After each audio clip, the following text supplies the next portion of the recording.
Hello student, आज हम आपके सामने करते हैं chapter vector class 12th mathematics. देखो क्या है, ये हमने फिजिक्स में पढ़ रखा है, उसमें परिभाषा पढ़ रखी है, इस टाइप से पढ़ रखा है हमने। अब हम इसमें न्यूमेरिकल प्रैक्टिस करेंगे क्वेश्चंस की। देखो, सदिश पढ़ने से पहले देखो, टू टाइप्स की राशियां होती है। एक होती है अदिश राशि और एक होती है सदिश राशि। अदिश राशि वो होती है जिसमें सिर्फ परिमाण की आवश्यकता होती है, उन्हें अदिश राशि कहते हैं, जैसे लंबाई, आयतन। और सदिश राशियां भी होती हैं जिनमें परिमाण के साथ साथ दिशा की भी आवश्यकता होती है, जैसे बल, संवेग, वेग, त्वरण इत्यादि। इस टाइप से देखो, इस टाइप से हम डिफरेंशिएट करेंगे। अदिश राशियां जिसमें सिर्फ परिमाण की आवश्यकता होती है और सदिश राशियां जिसमें परिमाण के साथ साथ दिशा की भी आवश्यकता होती है।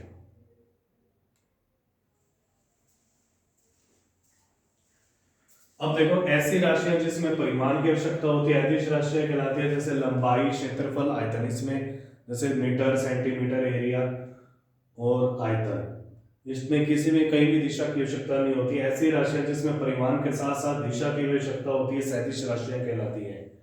सदिश राशियां कहलाती है जैसे वेग, मतलब इस दिशा में वेग लगना, त्वरण, संवेग इत्यादि। इस टाइप से। अब देखो क्या है, जो सदिश है उसे या तो ए सदिश या ए बी सदिश, अगर दो लेटर लिख रखे हैं तो उसको ए बी सदिश से व्यक्त करते हैं। जैसे अगर ऐसे लिखा है तो सिंगल लेटर से करना है तो उसे ए सदिश, और अगर टू लेटर लिख रखे हैं तो ए बी सदिश। और इसको रीड ऐसे करते हैं, सदिश ए और या सदिश ए बी।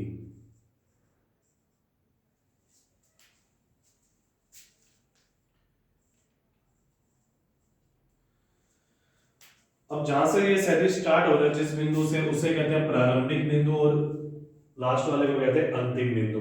ए तो प्रारंभिक बिंदु है और बी हमारे पास है अंतिम बिंदु।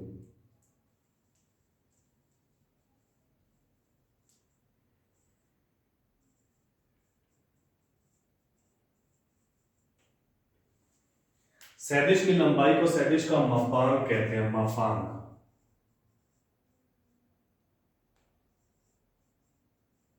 सदिश की लंबाई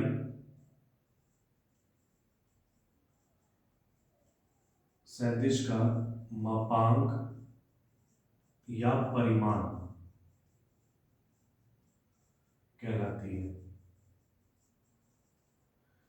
इसे ए बी मापांक ऐसे लिख दो, या फिर ए मापांक लिख दो, या फिर अकेला ए बी लिख दो, या अकेला ए लिख दो। इसका मतलब है ये मापांक को प्रदर्शित करता है।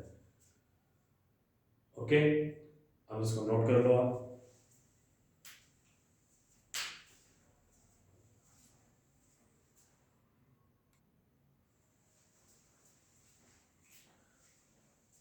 अब सदिश के अंदर एक आगे है इकाई सदिश,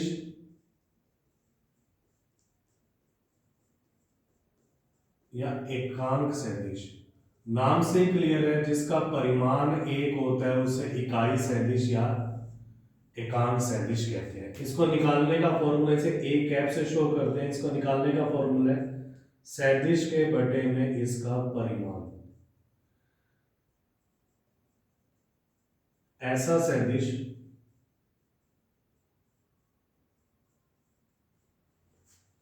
जिसका परिमाण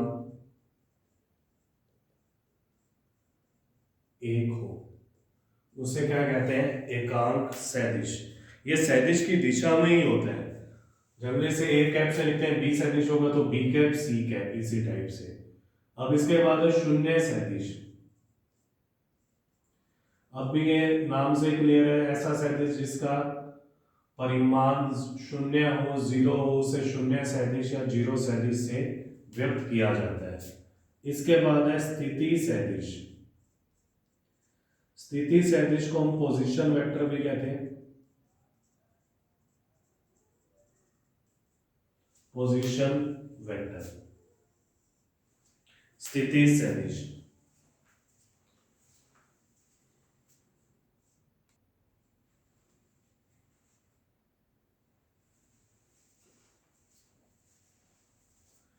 स्थिति सदिश पोजीशन वेक्टर किसी मूल बिंदु O के सापेक्ष, जैसे हमारे पास इस टाइप से है 3 डायमेंशन में, this is X Y and Z, ये मूल बिंदु है O और यहाँ P है। तो किसी मूल बिंदु O के सापेक्ष P की स्थिति को OP से प्रदर्शित करते हैं। इसे क्या कहते हैं? ऐसे सदिश को O के सापेक्ष P का स्थिति सदिश कहते हैं। इसी जैसे O के सापेक्ष P का स्थिति सदिश कहते हैं। O के सापेक्ष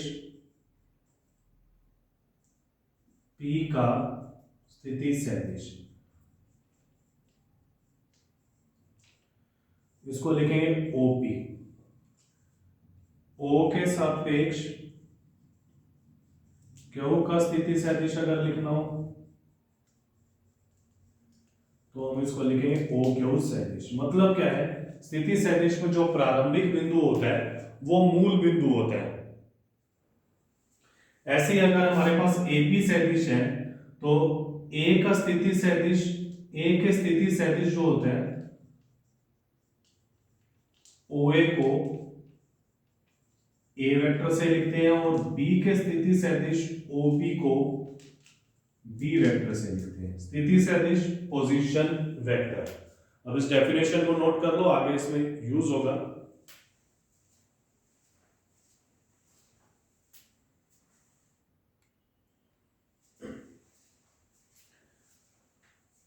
अब हमारे पास नेक्स्ट टॉपिक है एक सदिश के घटक। जैसे हमारे पास 3 डायमेंशन में कोई भी बिंदु, ये P है, P के जो P बिंदु x y z हम 3 डायमेंशन में कर रहे हैं, ऐसा सेम टू सेम 2 डायमेंशन में हो जाएगा। और O मूल बिंदु है और x अक्ष की दिशा में एक आई सदिश i कैप है, y अक्ष की दिशा में एक आई सदिश j कैप है, z अक्ष की दिशा में एक आई सदिश k कैप है। तो हमारे पास जो OP जो सदिश आएगा वो आएगा एक्स आई कैप। प्रूव नहीं कर रहे हम, सिर्फ इतना ही कर रहे हैं, वाई जे कैप प्लस जेड के कैप। मतलब एक्स के साथ आई कैप आ जाएगा, वाई के साथ जे, जेड के साथ के। अब हमारे पास जो अदिश घटक होते हैं, अदिश घटक में सिर्फ परिमाण चाहिए, तो अदिश घटक हमारे पास है एक्स वाई जेड। सदिश घटक जो हमारे पास आएंगे वो आएंगे सदिश घटक एक्स आई कैप, वाई जे कैप, जेड के कैप। एक बहुत ही इंपॉर्टेंट है परिमाण। परिमाण अगर हमारे पास ओपी सदिश का परिमाण निकालना, अगर सदिश दे रखा है तो हमने एक तो दूरी वाला फॉर्मूला क्या हुआ है, O मूल बिंदु है 0 0 0, परिमाण होता है इसकी लंबाई, तो x2 x1 whole square, y2 y1 whole square, z2 z1 whole square. तो हम सीधा लिख देते हैं X square plus Y square plus Z square. मतलब आई जे के कैप के जो गुणांक है उनको वर्ग करके और उनका जोड़ के अंडर रूट लेना है। जैसे एग्जांपल है हमारे पास कोई भी ए सदिश हमारे पास है 2i cap minus 3j cap plus 5k cap.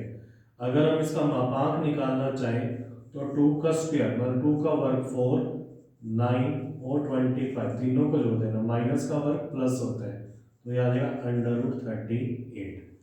ये तो है हमारे पास परिमाण। इसके बाद है दो बिंदुओं को मिलाने वाला सदिश। अगर हमारे पास कोई भी दो बिंदु दे रखे हैं, जैसे हमारे पास एक बिंदु है P और एक बिंदु है Q। P के जो निर्देशांक है x1 y1 z1 और Q के निर्देशांक है x2 y2 z2। हम इस डायग्राम से नहीं कर रहे, हम सीधा ही मैं लिख रहा हूँ इसको, तो उससे भी मेंशन होता है फिर OP सदिश, वो उसका मूल बिंदु होता है, पूरा मेंशन नहीं कर रहा। तो OP सदिश हमारे पास है x1 i cap, y1 j cap, z1 k cap. OQ सदिश हमारे पास है x2 i cap, y2 j cap, z2 k cap. अगर हमें सीधा ही P के दो बिंदुओं को मिलाने वाला सदिश निकालना है तो सीधा फॉर्मूला याद कर लो, x2 x1 i cap, y2 y1 j cap, z2 z1 k cap. x2 x1 i cap, y2 y1 j cap, z2 z1 k cap.